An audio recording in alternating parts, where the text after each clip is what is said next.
그동안 잘 계셨어요. 네. 그동안 잘 보내셨는데. 네. 연예일 씨 그 모범생답게 또 오늘도 굉장히 화사하십니다. 감사합니다. 모범생이면 화사한 거예요? 그럼요. 화사하세요. 네. 네. 화사하시네요. 네, 네. 우리 모범생답게 지난주에 어떤 내용을 우리가 배웠는지 좀 간단하게 말씀해 지난주에 주시면. 우리가 이익을 추구하게 되면 네네. 진리와는 멀어지게 된다는 맞습니다. 그런 네. 얘기 했었잖아요. 이익을 추구해야 되는 거는 뭐 살아가면서 어쩔 수 없는 일들이잖아요. 근데 그것에 영혼을 뺏겨버린 맞아요. 네, 영혼을 네, 뺏겨. 굴릉처럼. 네, 영혼을 뺏겨버리고 삶이 피폐해져가고 그러니까 예수님을 넘기는 맞아요. 그런 상황까지 벌어지는 거 아니겠습니까? 지난 시간에 막 네. 너무 슬픈 지금 그런 마음이었는데 바로 오늘 이어서 안녕하세요. 안녕하세요, 선생님. 안녕하세요. 선생님 안녕하세요. 안녕하세요. 저희가 현대 사회의 이익에 대해서 좀 얘기하다 보니까 마음이 답답해집니다. 갑자기 세상 염려를 그렇게 네. 하는 네. 저도 염려돼서요, 제가. 지난 시간에 예수님이 이제 그 대제사장들과 함께 이제 핍박을 받으시고 딱 끌려 나가실 때 상상을 하면서 뭔가 이익과 진리에 대한 이야기를 좀 하고 있었어요.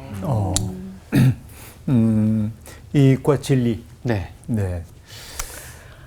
사실 이익과 진리라고 하는 게 같이 가기가 매우 어려운 것 같아요. 인간의 그 기본적인 욕망은 자기중심적이기 때문에 자기중심적인 태도에서 나오는 것은 이익 우선의 삶의 선택이겠죠. 진리라고 하는 것은 간단하게 얘기하면 뭐 복잡한 이치를 생각할 게 아니라 나만이 아니라 김원구라고 하는 사람도 내 주변에 있고 연예일이라는 사람도 있다는 거죠. 이걸 인식하고 그들이 누려야 할 몫을 내가 독차지하지 않겠다는 마음이 진리에 속한 마음이라고 그렇게 볼 수 있겠죠. 그러니까 좋은 건 다 내 거야. 이런 마음을 품고 있는 사람이 있는가 하면은 좋은 거는 누군가를 위해 남겨둘 수 있어야지. 이 마음이 있다고 한다면 그는 진리 가운데 거하는 사람이라고 얘기할 수 있을 겁니다. 근데 우리가 이제 자꾸 진리 공부를 하는 까닭이 어디에 있냐면 인간은 기본적으로 자기중심적이에요. 이익을 따르도록 돼 있어요. 마치 쇠붙이가 자석에 이끌리는 것처럼 인간은 자기를 우주의 중심에 놓기 때문에 그래요. 그런데 진리 공부를 한다고 하는 것은 나 말고 다른 사람들의 아픔 같은 것들에도 이제 눈을 뜨기 시작하는 거죠. 차유주라는 사람도 있고 이동준이라는 사람도 있는 거죠. 그러니까 나는 이만큼을 누리고 싶지만은 그러나 내가 이만큼 누리면은 저분들에게 돌아갈 몫이 없겠다 하면은 남겨둘 줄 알아야 하는 마음인 거죠. 이런 게 진리에 속한 마음이라고 볼 수 있을 겁니다. 그러니까 우리가 내 손에 있는 걸 사람들은 누리지를 못하고 이미 있는 것은 누리지 못하고 남이 가진 거에만 손길이 가는 거예요. 맞아. 그렇죠. 이걸 충분히 누리면 되거든요. 내가 지금 잡고 있는 거. 내게 공짜로 주어져 있는 거. 그걸 누릴 수 있으면 좋은데 누리는 즐거움은 없어요. 항상 남과 나를 비교하고 내가 요 정도 대접받았는데 저 사람은 왜 나보다 나은 대접을 받고 있지? 화가 나고.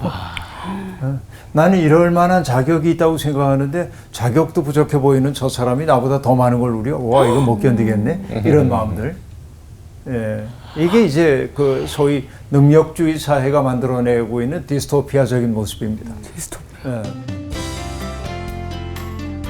오늘 수업 요한복음 59강 십자가 위에서. 요한복음 오늘 19장 네. 17절부터 30절까지 공부할 텐데요. 자, 우리 연희엘님부터 읽어주세요. 네. 그들이 예수를 맡음에 예수께서 자기의 십자가를 지시고 해골 히브리 말로 골고다라 하는 곳에 나가시니 그들이 거기서 예수를 십자가에 못 박을새 다른 두 사람도 그와 함께 좌우편에 못 박으니 예수는 가운데 있더라.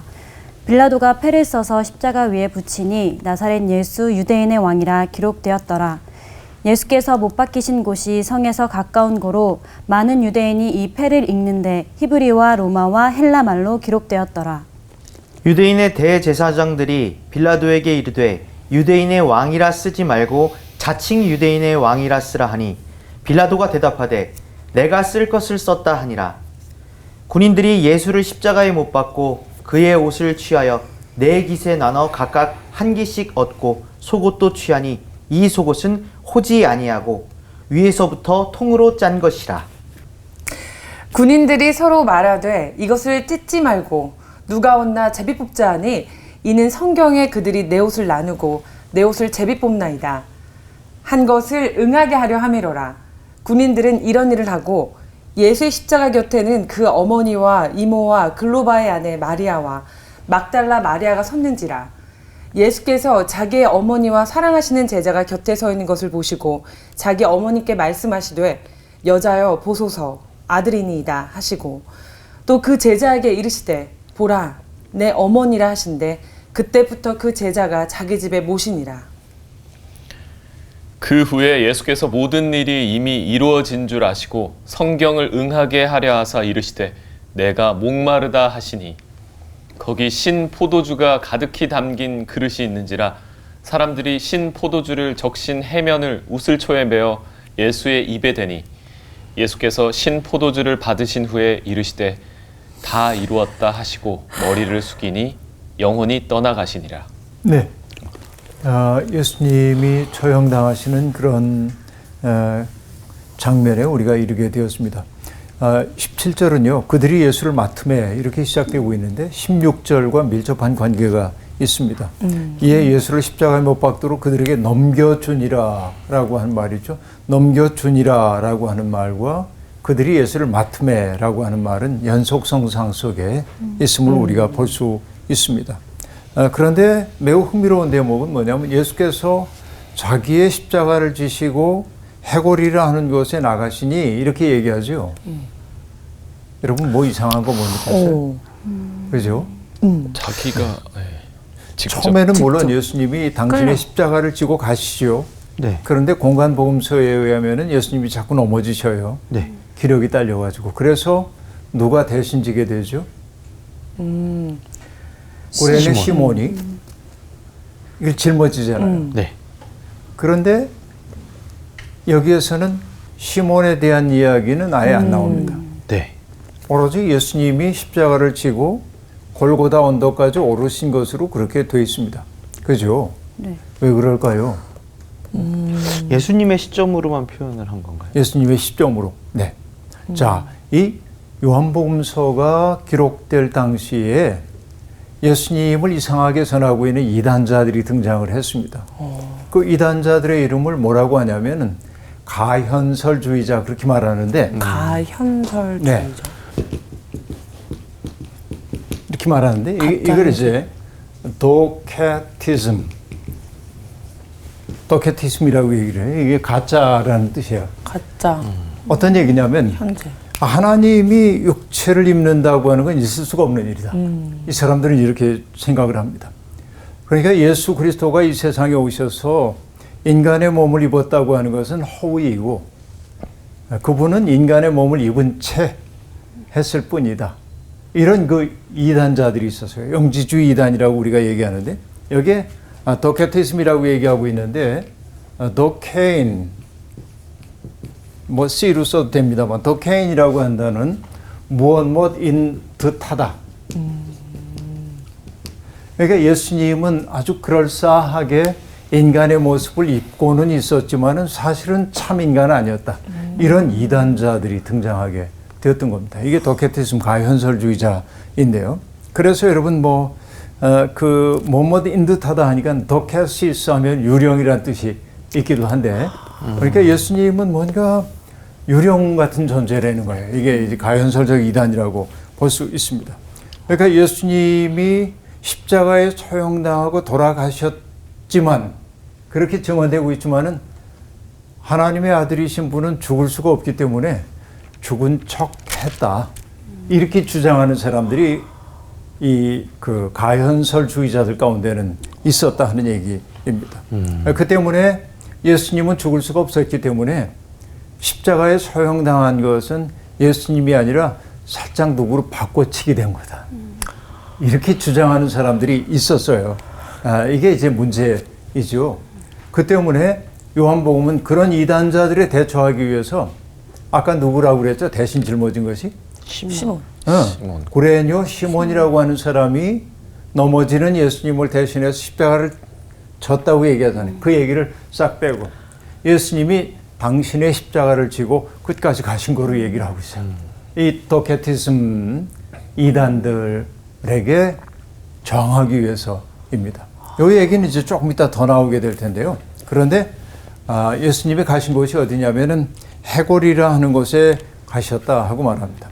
그리고 괄호 속에 뭐라고 돼 있죠? 히브리 말로는 골고다. 사실 엄밀하게 얘기하면은 히브리어가 아니고 이것은 아람어입니다. 히브리어하고 아주 비슷한데 그 당시에 일반적으로 사람들이 쓰고 있었던 언어가 아람어이거든요. 그래서 골고다라고 얘기를 해요. 그래서 우리가 골고다 언덕 그런 말 많이 하잖아요. 네. 골고다. 그런데 여러분 골고다 언덕만이 아니라 갈보리 그런 말도 듣지 않았어요? 갈보리 언덕. 갈보리 언덕. 그죠? 그럼 예수님이 처형당하신 데가 골고다야 갈보리야 이거 겁이에요. 이게 그렇잖아요. 그런데 요거는 우리가 언어를 조금 이해하면 되는데 어떤 언어냐면 아람어로는 골고다라고 얘기하고 그리스어로는 크라니온 그렇게 말하고 라틴어로는 칼바라고 말하는데 그 칼바라고 하는 라틴어에서 나온 게 칼보리예요. 칼보리. 그러니까 똑같은 말인데 언어가 어떤 언어 베이스에서 나왔냐에 따라서 다른데 그러니까 골고다하고 갈보리는 다르지 않다. 표현하는 방식만 달라요. 그렇죠? 이것은 해골 모양이라고 하는 그런 뜻이기도 합니다. 그러니까 예수님이 거기에 가셨다고 얘기를 하고 있습니다. 옛날에는 예루살렘 도성 바깥에 있던 곳입니다. 근데 지금은 이제 예루살렘이 확장되면서 도시 안으로 들어와 있습니다. 예수님이 처형당했다고 알려진 그 장소에 지금도 예루살렘에 가면은 교회가 서 있습니다. 그 교회 이름이 성묘교회입니다. 묘지 뜻하는 성묘교회. 그래서 The Church of Holy Sepulchre라고 말하는데 Sepulchre라는 건 묘지를 뜻해요. 그러니까 거룩한 묘지교회라고 얘기를 해요. 굉장히 아이러니한 것이 있는데 그 교회는 하나의 교파가 만든 교회가 아니에요. 오랫동안 역사 속에서 너무나 신성한 장소로 여겨졌기 때문에 막 교파별로 여기는 우리 교파가 차지해야 돼 이런 다툼이 많았어요. 지금은 6개 교회가 각각의 장소, 한 교회 안에 있는 각각의 장소를 관장하고 있습니다. 그러니까 어떤 교회들이냐면 가톨릭이 먼저 있고 그리스 정교가 있고 그 다음에 그 에티오피아에서 나왔던 콥틱 정교회라고 하는 데가 있고 시리아 정교회라는 데가 있고 아르메니아 정교회라고 하는 데가 있습니다. 옛날에 여러분 십자군 전쟁이 났던 게 무슬림들이 들어와 가지고 예루살렘 거룩한 곳을 차지했기 때문에 탈환해야 된다고 십자군 전쟁이 벌어지는데 그 당시에 무슬림으로 유명했던 사람이 살라후딘이라고 하는 사람이 있는데 살라후딘이 기독교인들이 너희 신앙 가져도 좋아. 다만 세금을 또박또박 내. 이렇게 이제 허용을 해줘요. 근데 가만히 보니까 그 성묘교회에서 너무들 싸우는 거예요. 그래가지고 문을 닫았어. 그리고는 나중에 무슬림에게 그 성묘교회 문을 열 수 있는 열쇠를 맡깁니다. 그게 지금도 무슬림이 문을 열어줘야 들어가요. 부끄러운 일이죠, 어떻게 보면은. 근데 어쨌든 이게 이제 그 주님이 십자가에 처형당한 그곳을 골고다라고도 하고, 그렇죠? 크라니온이라고도 하고, 또 칼바라고 얘기해서 나중에 갈보리라고까지 얘기된다 하는 얘기를 여러분께 이제 들려드렸습니다. 네. 자, 바로 거기에서 예수님이 십자가에 못 박히십니다. 그죠? 거기서 예수를 십자가에 못 박을 때 형이 지체 없이 집행이 됐는데요. 다른 두 사람도 그와 함께 좌우편에 못 박으니 예수는 가운데 있더라. 이렇게 얘기합니다. 자, 여러분 우리가 이제 익숙한 도상이죠. 주님의 십자가 가운데 있고 좌우에 다른 십자가가 있잖아요. 네. 익숙합니다.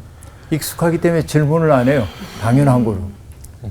왜냐하면 예수님의 십자가가 좌편에 있을 수도 있잖아요. 우편에 있을 수도 있고 꼭 가운데 있어야 할 이유가 없잖아요. 안 그래요? 그렇잖아요. 그렇죠. 그렇죠. 네. 그렇죠. 그런 생각 별로 안 해봤죠. 네. 가운데가 더 가장 제일 나쁜 가장 나쁜 사람이어서 예, 뭐 그렇게 볼 수도 있겠네. 근데 여러분 이것은요 어떤 뜻이 있냐면 마치 왕의 좌우에 시복하는 신하들이 있는 것처럼 배치를 한 거예요, 지금. 복음서 기자들이 그렇게 지금 쓰고 있어요. 다시 말하면 가운데 있는 예수 그리스도는 처형을 당하고 있지만 왕적 존재임을 나타내는 상징성이기도 합니다. 가운데 계시다고 하는 게 이게 이제 중요한 거예요. 우리가 흔히 이제 십자가 처형하는 그 광경을 보면은 예수님이 십자가를 지고 가시잖아요.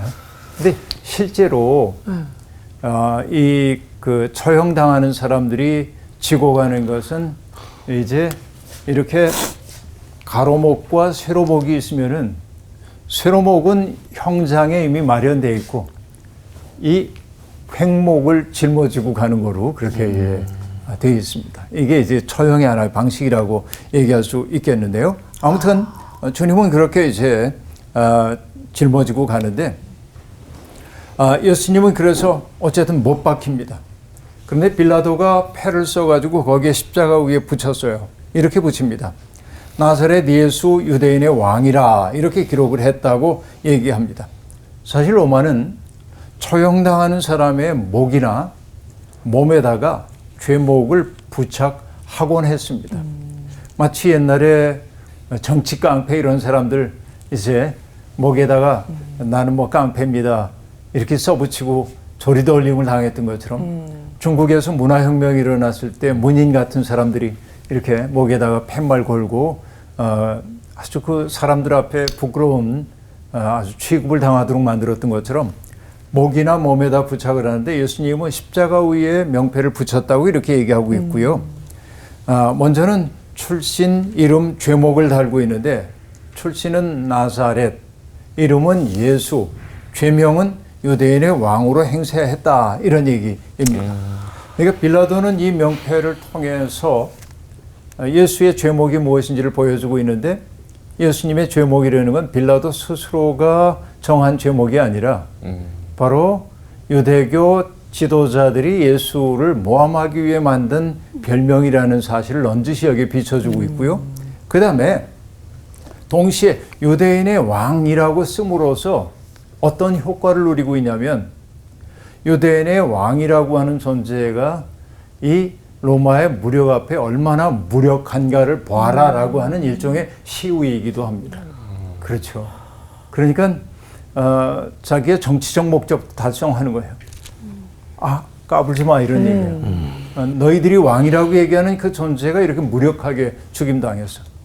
너는 어차피 식민지 백성이야. 이런 이야기를 들려주고 있는 거죠. 이게 이제 이 대목이라고 볼 수 있습니다. 그런데 예수님이 못 박히신 그곳이 성에서 가깝기 때문에 많은 유대인들이 이 패를 읽었는데 히브리 말과 로마 말과 헬라 말로 기록되었더라.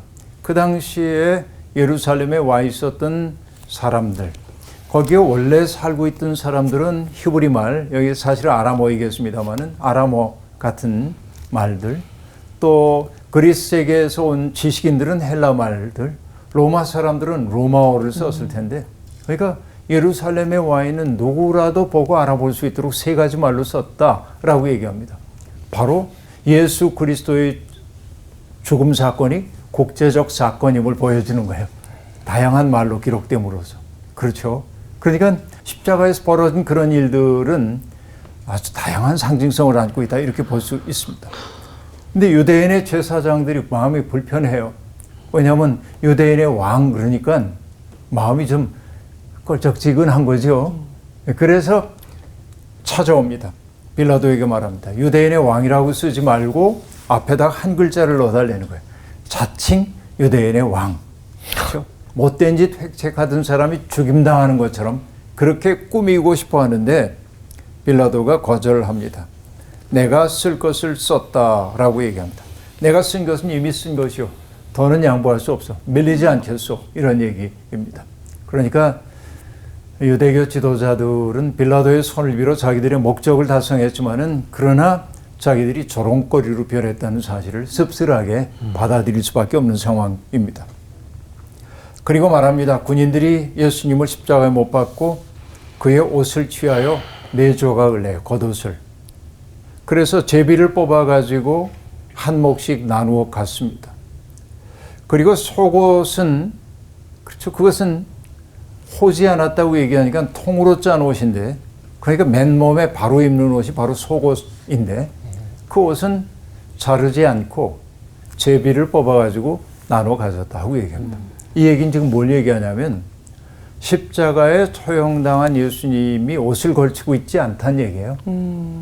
그러니까 예수님은 그렇게 수치 속에 사람들 앞에 노출되었다고 그렇게 얘기할 수 있겠습니다. 그런데 여러분, 이 예수님을 십자가에 처형했던 사람들은 처형당한 사람의 인격이나 삶에 대한 관심 같은 건 없습니다. 그렇죠. 이분이 어떤 분인지 여기에 대한 관심은 없습니다. 단지 제국의 처형 기계로서의 자기들의 기능만 있을 뿐입니다. 그러기에 죽어가는 사람의 옷을 나누어 갖는 일에 서슴이 없습니다. 어떻게 보면 이것도 굉장히 빈간화된 사람들이라고 볼 수 있겠죠. 그렇죠. 사실은 한 사람이 세상을 떠나는 것은 도서관 하나가 사라짐과 같다고 얘기하거든요. 그런데 죽어가는 사람에 대한 아무런 관심도 없습니다. 다만 내게 돌아올 몫이 무엇인가만 그렇게 따지고 있는 것이죠. 슬픈 거예요. 겉옷, 이거는 히마시아라고 하는 옷이고요. 속옷은 치톤이라고 말하는데 어쨌든 이것을 이제 제비를 뽑습니다.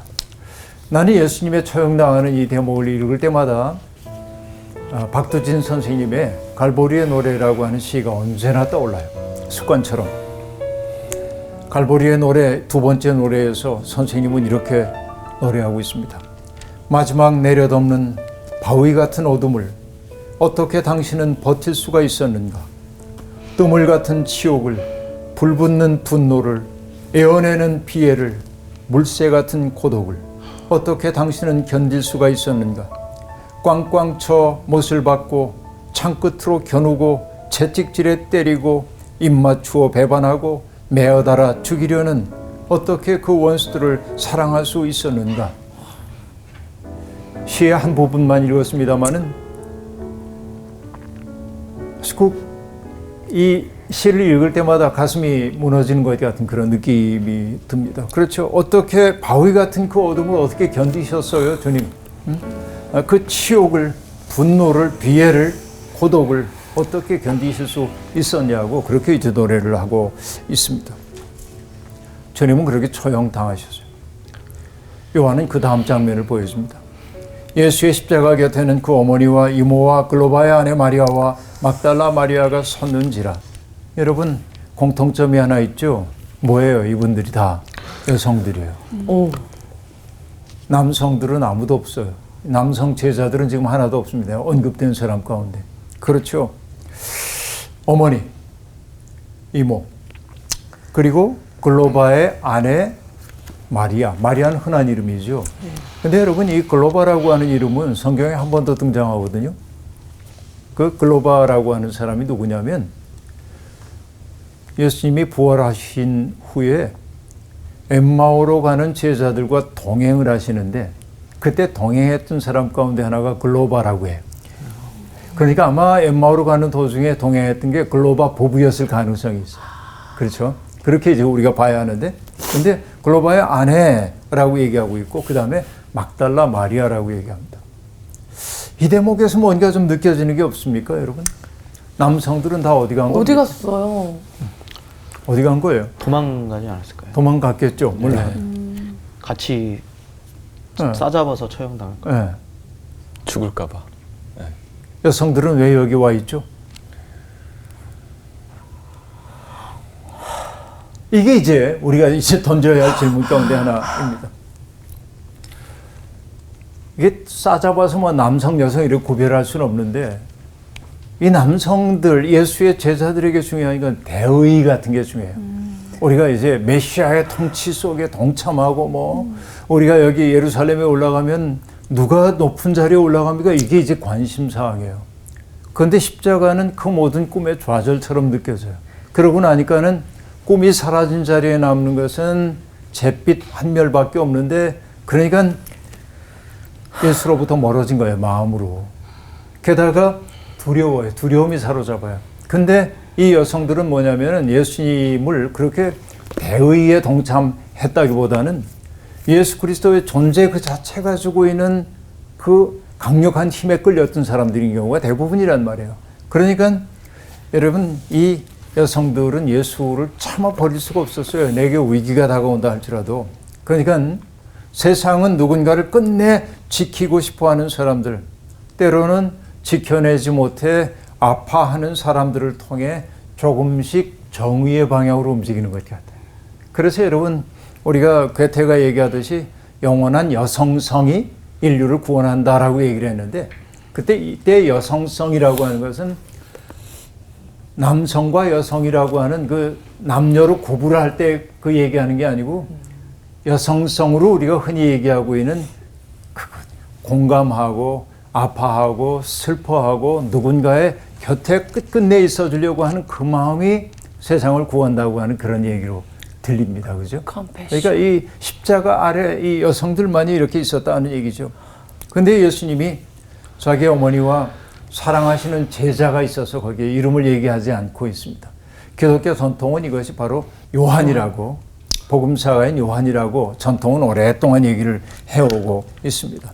근데 그 제자를 보고, 제자와 어머니를 보고 얘기해요.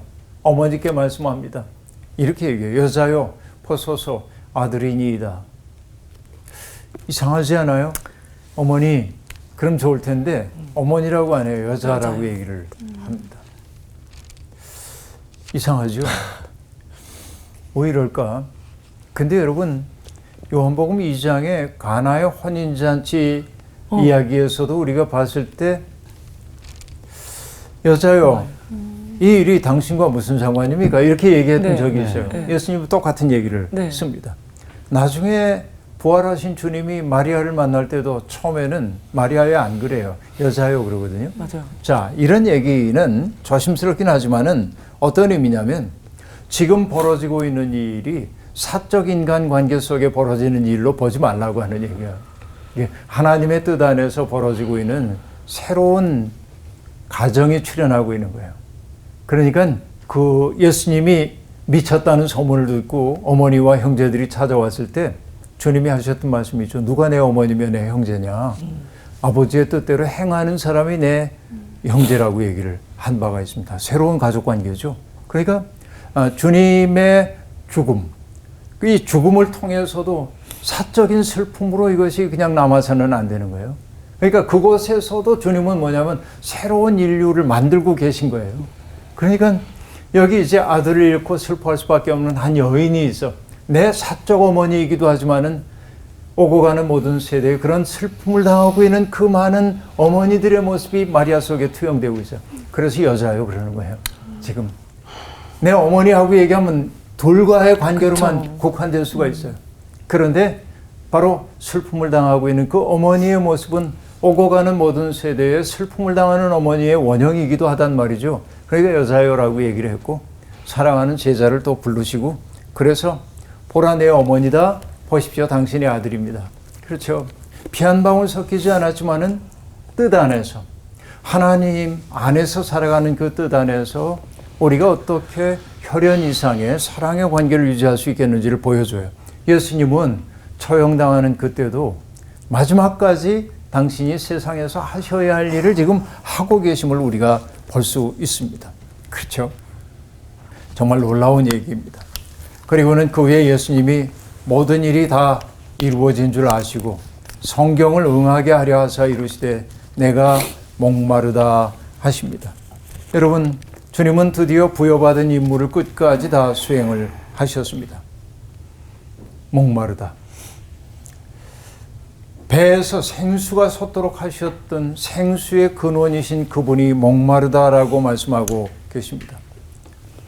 이것은요, 내 입이 지금 물과 피가 쏟아져 나가기 때문에 갈증을 느낀다고 하는 객관적 사실을 우리에게 보여준다기보다는 결국은 이 시대의 어둠과 아픔 때문에 바짝바짝 입이 타들어가고 있는 예수 그리스도의 모습을 우리에게 보여주고 있는 거죠. 지금도 주님은 여전히 목마르다고 말씀하고 계신 것이죠.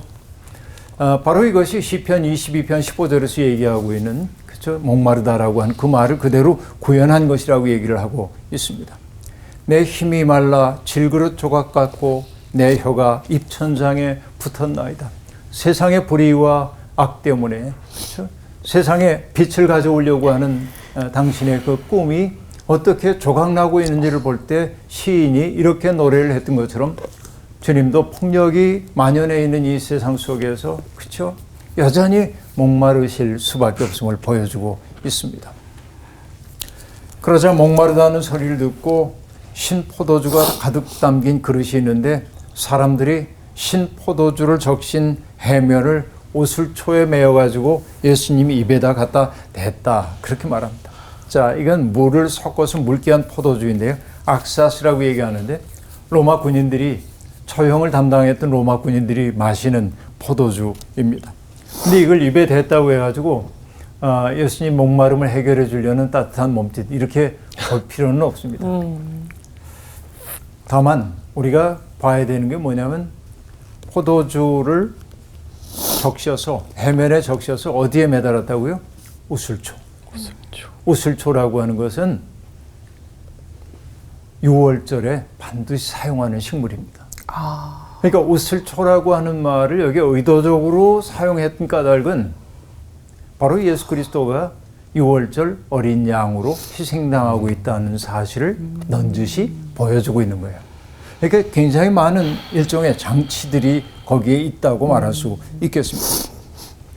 그리고 예수께서 신 포도주를 받으신 후에 이르시되 다 이루었다라고 말합니다. 다 이루었다. 여러분, 다 이루었다. 이게 텔레오라고 하는 것은요, 텔로스라는 게 목표, 목적이거든요. 그러니까 이제 이 세상에서 해야 할 일을 다 이루었다는 겁니다. 그러니까 하나님이 예수님을 세상에 보내시면서 하라 명하셨던 일들을 남김없이 다 이루셨어요. 그래서 주님이, 하나님이 주셨던 말씀이 있는데 그 말씀을 남김없이 성취해서, 말씀이 이룰 성자니까 이루어졌어. 다 이루었다. 다 이루었다. 다 이룬 그 삶이 결국 뭐냐면 성의 삶이야. 성실한 삶이에요. 그렇죠? 우리가 믿음의 사람이 된다고 하는 것은 바로 이거예요. 성의 사람이 된다. 성실한 사람. 다 이루었다. 그렇게 얘기를 합니다. 여러분, 다 이루고 나면 뭐예요? 그러면 홀가분한 떠남이 있는 겁니다. 그렇죠? 그러니까 다 이루었기에 주님은 이제는 여한이 없어요. 아버지께로 돌아갈 때가 된 거예요. 그래서 뭐라고 말하냐면 머리를 숙이니, 여러분 이제 숨이 떠나가기 때문에 머리를 툭 떨어뜨렸다는 말처럼 들리지만은 다 이루었어. 그리고 머리를 숙여요. 이게 뭐야? 보내신 분에게 자기를 맡김이죠. 철저한 맡김이죠. 그러자 영혼이 떠나가시니라 라고 말합니다. 파라디도미라고 말하는데, 떠나가다라고 하는 것은 엄밀히 얘기하면 넘겨주다라고 하는 뜻이에요. 그냥 세상 떠났어가 아니에요. 뭐예요? 당신의 모든 삶을 아버지께 넘겨드리는 거예요. 넘겨드리는 거예요.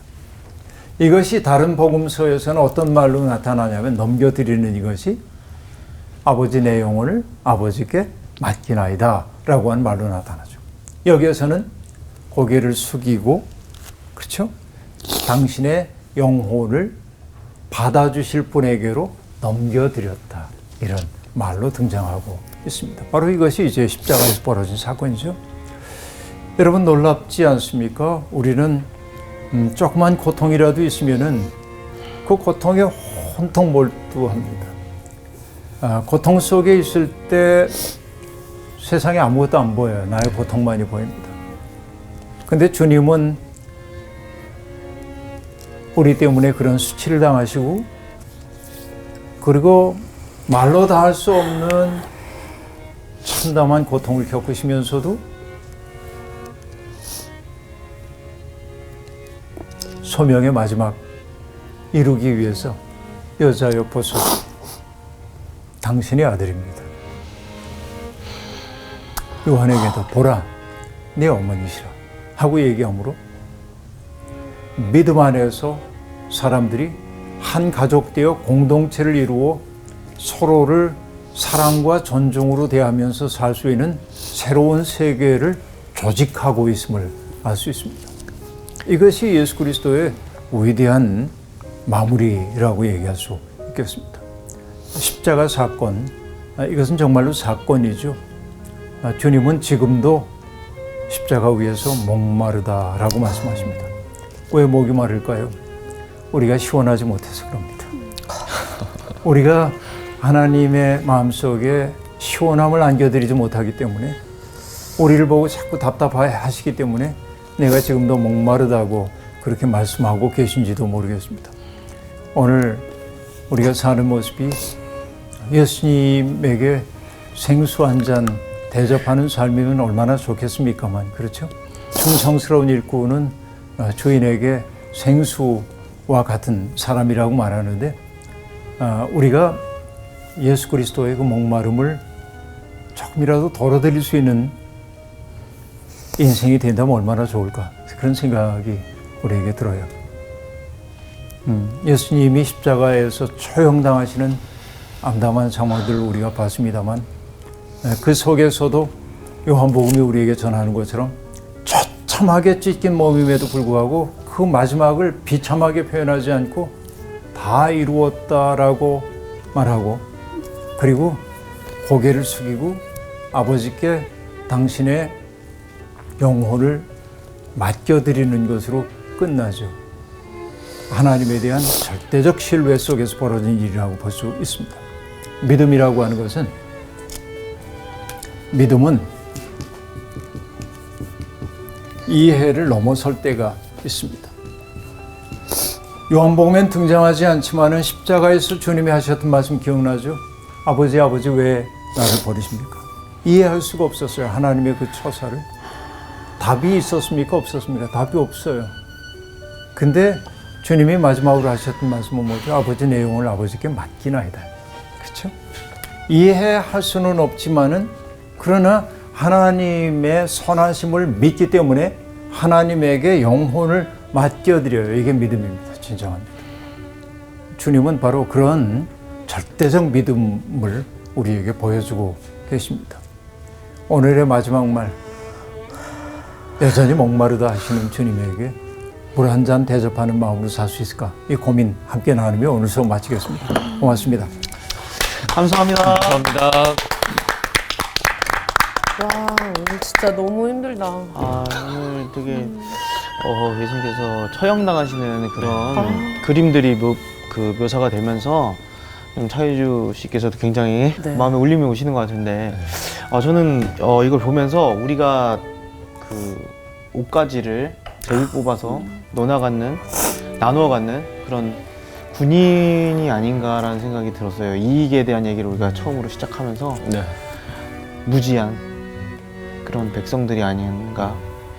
근데 그런 백성마저도 예수님은 사랑하시니까, 예, 그거에 대해서 많은 생각을 하게 됐습니다.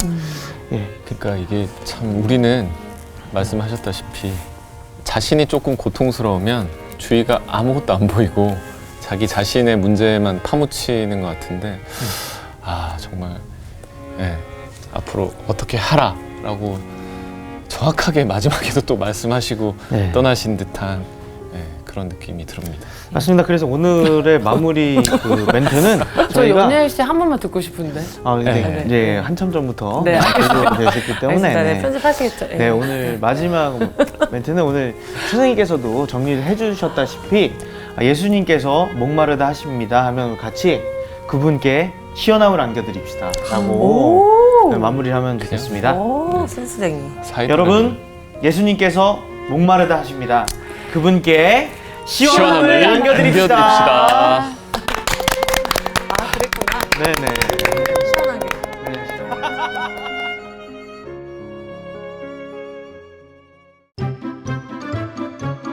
이번 주 퀴즈입니다.